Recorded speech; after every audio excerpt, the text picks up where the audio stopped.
शामली में आज VVPG college के मैदान में मुख्यमंत्री योगी आदित्यनाथ की सभा का लाइव प्रसारण।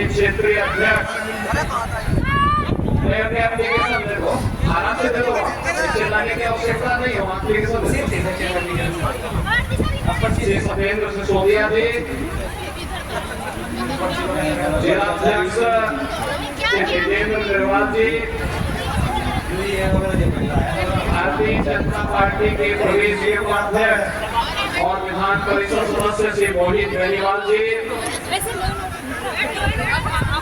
योगी अर्जुन नाथ जी, राष्ट्रीय लोकदल के राष्ट्रीय उपाध्यक्ष डॉक्टर यशवीर सिंह जी, राष्ट्रीय लोकदल के क्षेत्रीय राष्ट्रीय लोकदल के क्षेत्रीय अध्यक्ष योगेंद्र जी, जिलाध्यक्ष शामली वाजिद अली जी, आज के इस कार्यक्रम में उपस्थित लोकप्रिय प्रत्याशी और आपके सांसद प्रदीप चौधरी जी, विधान परिषद सदस्य चौधरी वीरेंद्र सिंह जी, प्रदेश सरकार के पूर्व मंत्री श्री सुरेश राणा जी, केराना के महान सपूत के रूप में जिन्होंने इस पूरे क्षेत्र को विकास की धारा के साथ जोड़ा था, ऐसे महापुरुष की सुपुत्री श्रीमती मृगांगा सिंह जी, धर्मेंद्र भारद्वाज जी, प्रमोद सैनी जी, रामजी लाल कश्यप जी, प्रवेंद्र जागड़ा जी, हमारे लोकप्रिय विधायक श्री प्रसन्न चौधरी जी, अशरफ अली जी और भारी संख्या में उपस्थित भारतीय जनता पार्टी के हमारे सभी पदाधिकारी, राष्ट्रीय लोकदल के सभी पदाधिकारी और इस कार्यक्रम का कुशल संचालन कर रहे भारतीय जनता पार्टी के जिला के अध्यक्ष पूर्व विधायक तेजेंद्र निर्वाल जी, उपस्थित बहन और भाइयों, आज वासंतीय नवरात्रि की अष्टमी तिथि है। जगत जननी मां भगवती की पावन उपासना की तिथि, इस अवसर पर आप सबको मैं हृदय से बधाई देते हुए आपका अभिनंदन करता हूं। बहनों और भाइयों, पिछले दिनों मुझे इस क्षेत्र में केराना की ओर जाने का अवसर प्राप्त हुआ था और उस समय जब मैं वहां जा रहा था, देखा मैंने कि काफी चहल पहल है। कहीं पेट्रोल पंप लग रहा है, कहीं पे कोई मॉल बन रहा है और भी अन्य बहुत सारी व्यापारिक गतिविधियां चल रही थी। मैं अपने आप को रोक नहीं पाया। मैं वहां एक व्यापारी परिवार के बीच में जाकर के रुका, क्योंकि 2015 में उसी परिवार से एक सदस्य को पहले से कहकर के अपराधियों ने उसके बाद निर्मम हत्या कर दी थी। मैंने वहां के पहले व्यापारियों से बात की, वहां के नागरिकों से मैंने बात की और मैंने उनसे पूछा, मैंने कहा बताओ कि अब कैसे व्यापार चल रहा है। लोगों ने साथ बहुत अच्छा है, अमन चैन है। मैं उस परिवार से मिलने के लिए गया था और उस परिवार से मिलने के बाद वहां पे मुझे लगभग 10-11 वर्ष की एक बालिका मिली। उस परिवार में बैठा था, मैंने उससे पूछा, मैंने कहा कहाँ पढ़ते हो? उसने कहा यही स्कूल में पढ़ती हूँ। मैंने कहा कोई डर तो नहीं लगता? कहा अब डर नहीं लगता है, लेकिन एक दिन मैंने देखा कि मेरे पिता को जिस अपराधी ने गोली मारी थी वो कहीं इधर चौराहे पे दिखाई दिया था। तो मैंने कहा चिंता मत करो, अगली बार उसकी राम नाम सत्य है कि यात्रा ही निकलेगी। इस तरीके से घूम करके दशहत पैदा करेंगे तो फिर आने वाली उसकी 7 पीढ़ियां तय करेंगी कि क्या उसके साथ व्यवहार होना है, आने वाले समय में अपराध कैसे होता है, इस अपराध के बारे में उनकी 7 पीढ़ियां सोचेंगी। बहनों और भाइयों, मुझे प्रसन्नता है, बाद में कुछ दिनों के बाद उस बिटिया का एक पत्र मेरे पास आया, कहा हम अब सुरक्षित हैं। बहनों और भाइयों, मैंने देखा गत वर्ष जब सीबीएसई बोर्ड की परीक्षा का परिणाम आया था, इसी शामली की एक बेटी ने पहले ये बेटियां यहाँ शामली से, केरला से, थाना भवन से दूर, माँ बाप से दूर, इतनी दूर जाते थे अपने माँ बाप को छोड़ करके, और उनको दूर जाने के लिए मजबूर होना पड़ता था।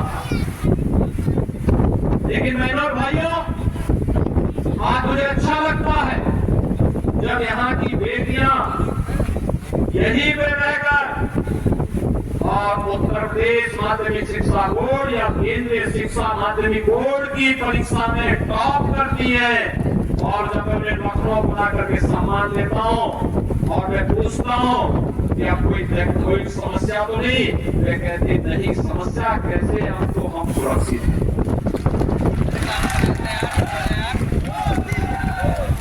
बहनों और भाइयों, अभी मैं आ रहा था, लोगों से देख रहा था, यहाँ पर भी शामली के अंदर चौहद पहल है, प्लॉटिंग कर रहे हैं, कहीं पर मॉल बन रहा है, कहीं पे व्यापारिक कॉम्प्लेक्स बन रहे हैं, सड़कें चौड़ी हो रही है, विकास के साथ शामली, किराना, थाना भवन और पूरा शामली जनपद और पश्चिमी उत्तर प्रदेश जुड़ करके एक नया संदेश दे रहा है। बहनों और भाइयों, जो परिवर्तन आज आपको शामली में देखने को मिल रहा है, ये सुरक्षा का हो या समृद्धि का, यह परिवर्तन पूरे प्रदेश में भी है और पूरे देश में भी है। आज पूरे देश के अंदर अगर आप देखेंगे क्या परिवर्तन, दुनिया में भारत का सम्मान बढ़ा, सुरक्षा का बेहतर माहौल देश के अंदर हुआ, बड़े बड़े कार्य आप देखते होंगे। पहले आप दिल्ली जाते रहे होंगे, मेरठ से दिल्ली की दूरी 4 से 5 घंटे लगते थे, और आज मात्र 45 मिनट में आप इस दूरी को तय कर सकते हैं। रैपिड रेल को भी हम आ रहे हैं। पश्चिमी उत्तर प्रदेश के अंदर यहाँ के नौजवानों के अंदर उनके सामर्थ्य को देखते हुए प्रदेश का पहला स्पोर्ट्स यूनिवर्सिटी हम लोगों ने इसी पश्चिमी उत्तर प्रदेश में मेरठ में दे दिया है। हमारा यहाँ का नौजवान पारुल चौधरी जैसी बेटी जब ओलंपिक में पदक जीतती है, गोल्ड मेडल जीतती है, तो बहनों और भाइयों, उसने बड़े गर्व के साथ कहा कि मैंने चीन को इसलिए पछाड़ने में मदद की क्योंकि हमारी सरकार ने कहा था कि गोल्ड मेडल लाओगे तो डिप्टी एसपी का पद सीधे सीधे दे देंगे, और हमने उनको नियुक्ति पत्र भी दे दिया है, नियुक्ति पत्र भी दे दिया है। यहाँ का नौजवान अपनी मेहनत से तो, पढ़ाई से तो नौकरी प्राप्त करेगा ही, खेल के क्षेत्र में भी आगे बढ़ने का जो उसका सामर्थ्य है, उसके माध्यम से भी हम उसको आगे बढ़ाएंगे। ये जो कनेक्टिविटी अच्छी हुई है, गरीब कल्याणकारी योजनाओं का लाभ जो आज प्राप्त होना प्रारंभ हुआ है, चाहे वह राशन की सुविधा गरीबों को मिलने का कार्य हो, चाहे वह 50-60 करोड़ लोगों को देश के अंदर आयुष्मान भारत की सुविधा का लाभ देने का कार्य हो। बहनों और भाइयों, जो उससे छूटे हुए मेरे पास तो कोई विधायक या पीडीपी एक पत्र भेजता है तो मोदी जी ने हर गरीब का अकाउंट खोला हुआ है, मैं सीधे उसके अकाउंट में पैसा भेज देता हूँ। मेरे उपचार के भाव में कोई वंचित नहीं रहना। भाइयों, 12 करोड़ अन्नदाता किसानों को प्रधानमंत्री किसान सम्मान निधि का लाभ, 10 करोड़ गरीबों को आज रसोई गैस के फ्री में सिलेंडर, 12 करोड़ घरों में बहनों और भाइयों शौचालय बनाने का कार्य और 4 करोड़ गरीबों के सिर को ढकने के लिए प्रधानमंत्री आवास योजना का लाभ, 2.5 करोड़ घरों को फ्री में बिजली का लाभ, ये जो लाभ दिया गया है बहनों और भाइयों, यह कभी नहीं मिला और पहली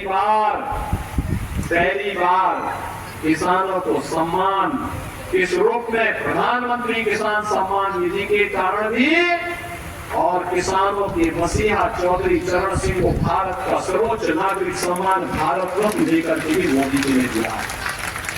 ये जितना भी हुआ है यह मोदी जी के कारण ये सब सुविधा देश को प्राप्त हो रही है और इसीलिए लोग आए हैं।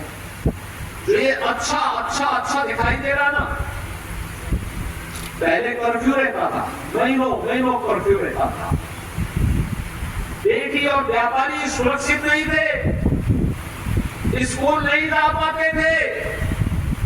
आज बहनों और भाइयों, खराब सरकार भी तो कर्फ्यू लाती थी, अच्छी सरकार आई तो कर्फ्यू तो समाप्त हुआ, लेकिन कावड़ यात्रा शानदार तरीके से चला दे रही है। जब गलत लोग थे, माफिया और अपराधी को गले का हार बना करके, दंगाइयों को नखरों बुला करके मुख्यमंत्री के आवास पर उनका सम्मान होता था और सही सरकार आई, माफिया और अपराधी को जहां पहुंचाना था वहां पहुंचा दिया है। और बहनों भाइयों, यह भी सुनिश्चित कर दिया कि अयोध्या में तो रामलला विराजमान होंगे, हमारे पश्चिम उत्तर प्रदेश का अन्नदाता किसान राम राम बोलेगा और अपराधी को राम राम सत्य है भी बोलेगा। ये काम एक साथ चल रहे हैं, हम सुरक्षा भी दे रहे हैं, समृद्धि भी लाने का प्रयास कर रहे हैं। और मैं एक बार और कहने के लिए आया हूं, बहनों और भाइयों, हमारा अन्नदाता किसान अब तक 2.5 लाख करोड़ रुपए का गन्ना मूल्य का भुगतान हम लोगों ने किसानों को किया। शामली की 2-3 चीनी मिलों में समस्या है और मैंने कह दिया है, पाइप चुटता नहीं तो चीनी मिल का मालिक किसान को हम बना देंगे। एक पाइप का चुटता होगा और इसलिए बहनों और भाइयों, विश्वास करिए।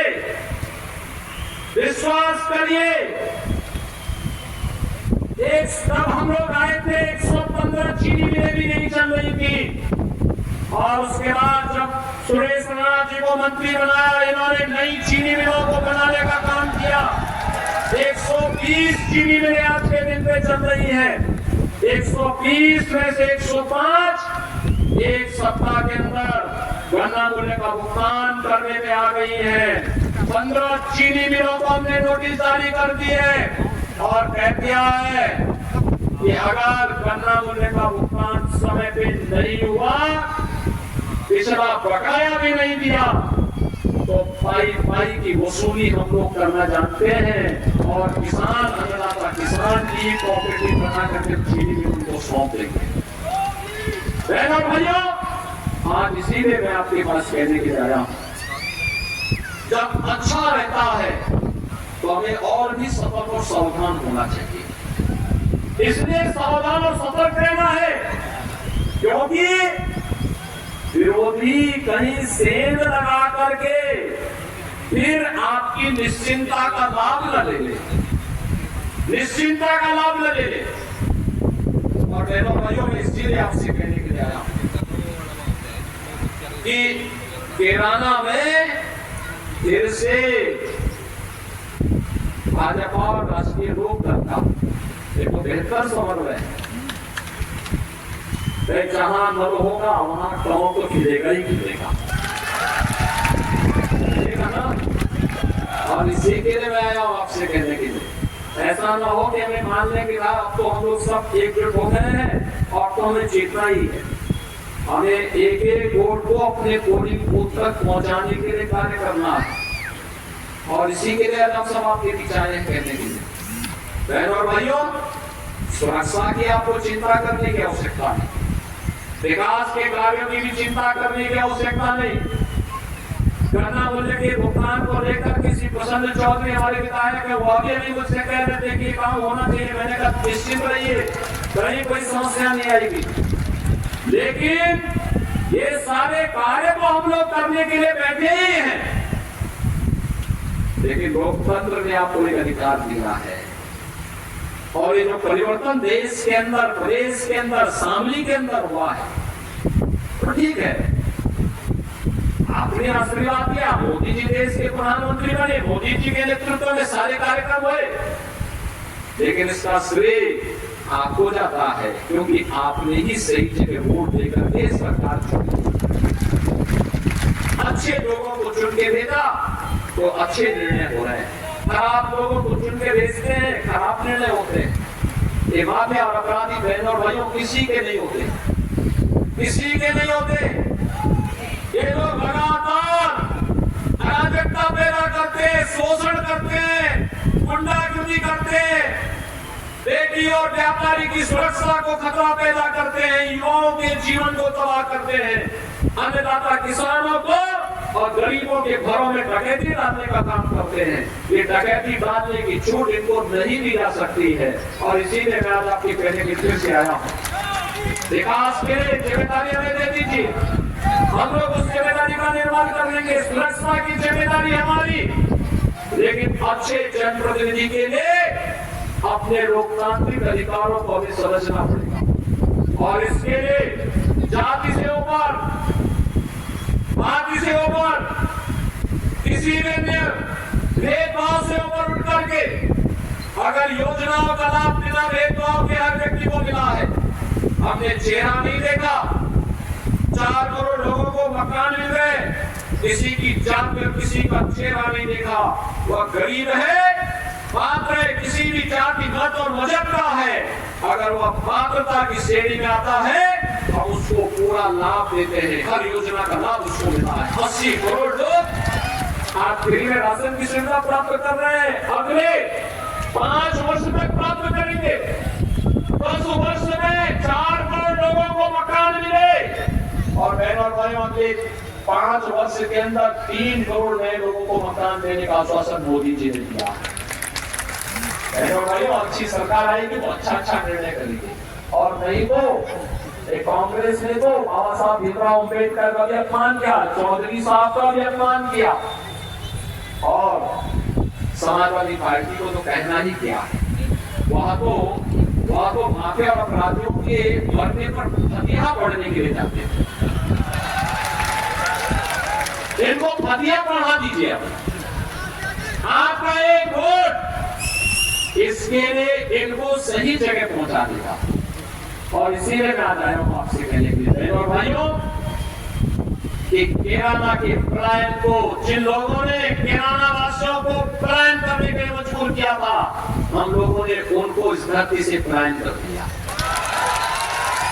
और यहाँ कोई पलायन नहीं करा सकता, यहाँ पर कोई पलायन कराने का दुस्साहस नहीं कर सकता।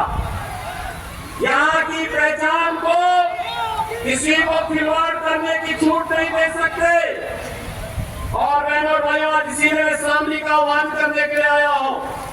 हमें मोदी जी को देखना है, देश को देखना है, देश के अंदर जो वातावरण बदला है। मैं पूछना चाहता हूं बहनों और भाइयों, क्या अयोध्या में राम मंदिर का निर्माण कांग्रेस, सपा, बसपा के लोग कर पाते? क्या उम्मीद करते हैं?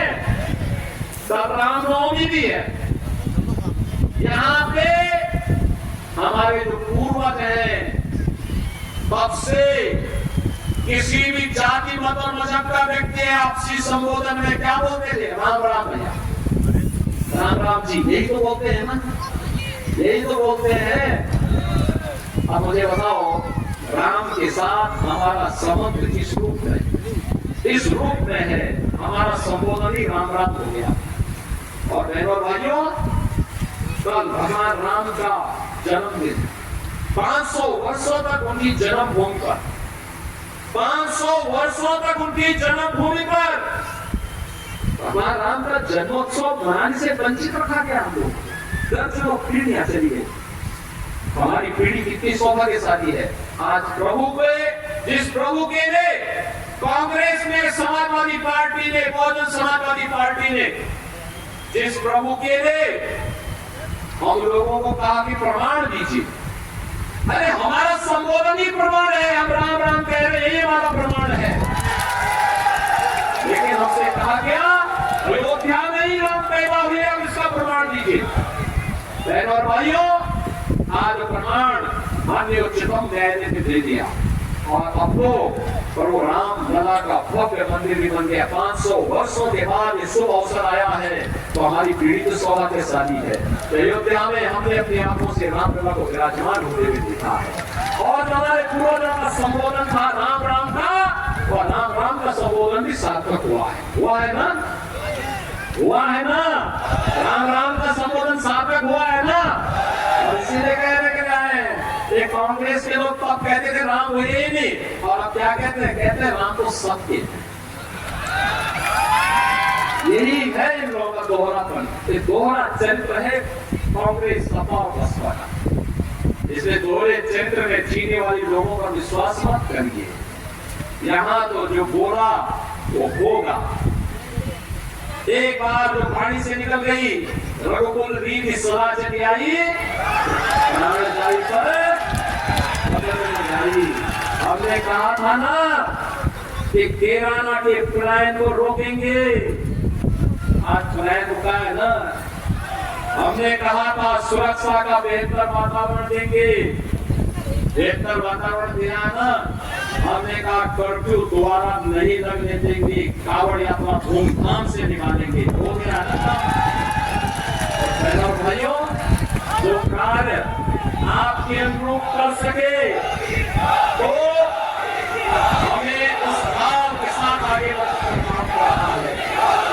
और इसलिए बहनों और भाइयों, मैं आज आप सबके बीच में आया हूं आपसे कहने के लिए, भारतीय जनता पार्टी और राष्ट्रीय लोकदल ने केराना लोकसभा सीट पर श्री प्रदीप चौधरी को फिर से प्रत्याशी बना करके आपके आशीर्वाद के लिए जीता है। और बहनों और भाइयों, कल सायंकाल प्रचार कार्य बंद हो जाएगा। 18 को एक दिन का विश्राम होगा, घर घर आप जा सकते हैं। और मेरी आप सबसे अपील होगी, चुनाव के दौरान प्रत्याशी घर घर नहीं जा सकता, गांव गांव नहीं जा सकता, बहुत बड़ा होगा सुनिश्चित। मेरी आप सबसे अपील होगी, प्रदीप चौधरी अगले 48 घंटे के लिए बन जाए, मोदी जी का प्रतिनिधि बन जाइए, योगी जी का प्रतिनिधि बन जाइए, घर घर चले जाइए, एक वोट को वोट लगेंगे। चुनाव चिन्ह पर भारतीय जनता पार्टी वोट दिलवाएंगे, केराना में फिर से कमल लहराएंगे। सभी लोग सहमत हैं? तो भाइयों, चुनाव के बाद फिर हम लोग यहाँ अवश्य आएंगे, और इसलिए मेरे साथ आप सभी लोग बोलेंगे भारत माता की, भारत माता की, भारत माता की। पूरे हमारे जनपद के अंदर है, जीत यह होगी राष्ट्रीय लोकदल की जीत, और 92,000 की हमारी जीत।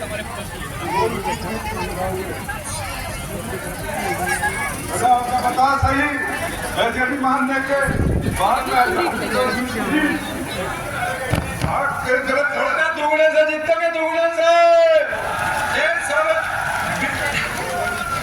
हमारे जो राष्ट्रीय नेतृत्व है और जो सीनियर लोग हैं, इनका आशीर्वाद यदि मिल रहा है ना, ये तो बात दुगने से जीतेंगे, दुगने से।